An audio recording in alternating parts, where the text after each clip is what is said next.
Have you ever wondered what happened after Scar was defeated? We all know Simba took his rightful place as king, and the Pride Lands flourished once more. But the shadows of the past are long, and evil doesn't always die with the villain. What if Scar, the cunning, charismatic usurper, left behind a legacy? Not just a memory, but a living, breathing heir, raised in the shadows with a heart full of vengeance. This is the story of Kuvu, not the one we know from the movie, but a different kind of prince, a ghost from the Outlands, the one they call Scar's true heir. Our story begins in the desolate Outlands, a place of bones and dust, far from the lush greenery of Pride Rock.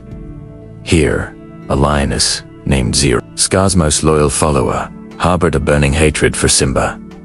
She believed Scar was the rightful king, betrayed and murdered, and in her eyes, Simba was a tyrant who had stolen their future. While the official story tells us she raised Kovu to follow in Scar's paw prints, what if there was another, a secret son, born from a hidden alliance, a cub who carried Scar's very bloodline? Let's call him Nukato, a name whispered only in the darkest corners of the savannah. Nukato was raised on stories of his father's greatness, his brilliant mind, his powerful reign. Zero filled his head with tales of a glorious kingdom stolen by a naive, unworthy prince.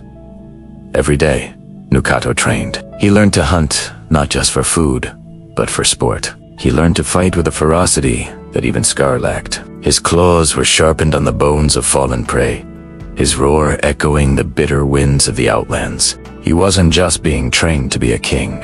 He was being forged into a weapon, his sole purpose, to reclaim his father's throne and hunt the king who sat upon it. Unlike the other cubs, Nukato was kept isolated. He was taught that friendship was a weakness and compassion a flaw. His only companions were the hyenas, Scar's old allies, who saw in this young cub the same cunning glint in his father's eyes. They taught him to use the shadows, to strike from the darkness, to exploit every weakness. He mastered the art of manipulation, learning to twist words and emotions just as his father had. He was Scar's mirror image, but younger, stronger, and fueled by a lifetime of pure, distilled rage. Meanwhile, back at Pride Rock, life was good. King Simba ruled with a just and kind heart, and Queen Nala stood by his side. Their daughter Kiara was a free spirit, curious and adventurous. The Pride Lands were a paradise, seemingly untouched by the darkness that brewed just beyond the border. Simba, haunted by his own past, often warned Kiara of the dangers of the Outlands, but he never suspected the true threat that was growing there. He believed the past was buried, but the seeds of vengeance had already taken root. As Nukato came of age, Zira knew the time was right. Her plan was simple, yet diabolical. She wouldn't launch a full-scale invasion, not yet. That was too predictable. Instead, she would use her son's charisma, his deceptive charm, to infiltrate the Pride Lands. Nukato was to stage a chance encounter with Kiara. He would rescue her from a staged danger, presenting himself as a rogue lion with no allegiance, a charming outcast looking for a home. The goal was to get close to the royal family, to earn their trust, especially Simba's. The plan worked perfectly. Nukato, feigning desperation and loneliness, saved Kiara from a wildfire deliberately set by Zira's followers. He played his part flawlessly. He was charming, mysterious, and strong. Kiara, intrigued by this handsome stranger, pleaded with her father to let him stay. Simba was wary. He saw a flicker of something unsettling in the young lion's eyes, a shadow he couldn't quite place. But Nala, ever the voice of reason, convinced him to give Nukato a chance. Every lion deserved a second chance, she argued, just as they had. Reluctantly, Simba agreed. The hunter was now inside the castle walls. Nukato slowly began to weave his web. He impressed the other lions with his hunting skills. He showed respect to Simba, always addressing him as Your Majesty. He spent time with Kiara, listening to her dreams and sharing fabricated stories of his own tragic past. He was the perfect guest, the perfect prodigal son returning to a pride he never knew. He was playing the long game, waiting for the perfect moment to strike. Simba, despite his lingering doubts, started to soften. He saw a young lion trying to find his place, and a part of him wanted to believe in the good of others. But Nukato's heart was a block of ice. Every kind word from Simba, every trusting glance from Kiara, only fueled his contempt.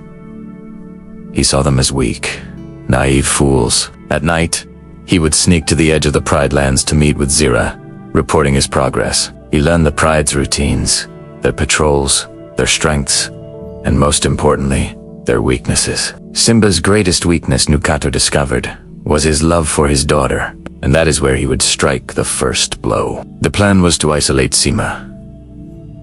Nukato began subtly planting seeds of doubt among the Pride. He'd start rumors, create small conflicts, and then cleverly resolve them, making himself look like a peacemaker while undermining Simba's authority. He orchestrated a scenario where Simba would be lured away from Pride Rock, alone, under the pretense of a crisis at the northern border. It was a trap, and Simba, trusting the information from Nukato, walked right into it. As Simba arrived at the gorge, a chilling sense of déjà vu washed over him. It was here that his own father had died, and as he looked up, he saw him, Nukato, standing on the ledge above, no longer hiding behind a mask of charm. His eyes burned with a familiar green fire, and behind him, the hyenas emerged from the shadows, their laughter echoing off the canyon walls. Zira appeared at Nukato's side, her face a snarl of triumph. "Hello, uncle!" Nukato sneered, using the same chilling term Scar had once used. "Surprised to see me?" The truth hit Simba like a physical blow. This wasn't just some rogue lion.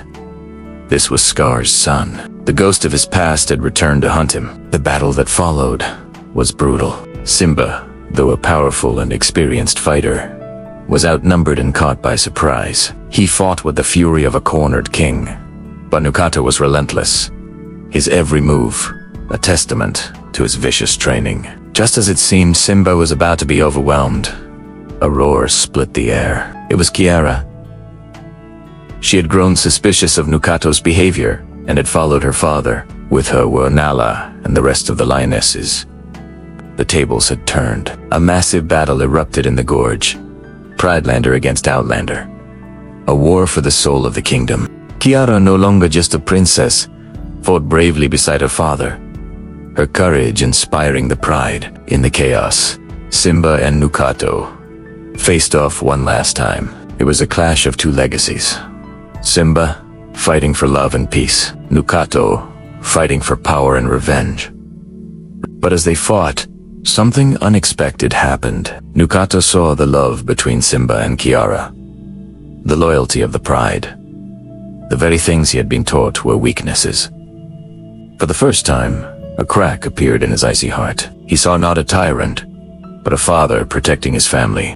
In that moment of hesitation, Simba gained the upper hand. He pinned Nukato, not with a killing blow, but with overwhelming force. "It's over," Simba roared, his voice filled with both anger and sorrow. "This is not your kingdom. The hate will end here."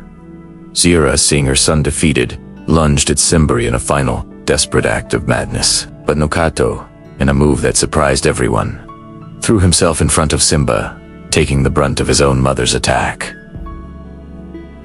Why did he do it? Was it a final, desperate plea for redemption? Or did he simply realize that a kingdom built on hate could never bring him the glory his father had promised? As he lay dying, he looked at Kiara, and for the first time, his eyes were clear of hatred. The hunter, in his final moments, had understood the king. With Zira gone and their leader fallen, the Outlanders surrendered. The cycle of vengeance was finally broken. The Pride Lands were safe once more, but the victory was bittersweet. It served as a stark reminder that the shadows of the past are never truly gone, and that even the purest hearts must be vigilant against the return of the king's hunter. Thanks for watching, and if you enjoyed this story, don't forget to like and subscribe for more dailies from the Pride Lands.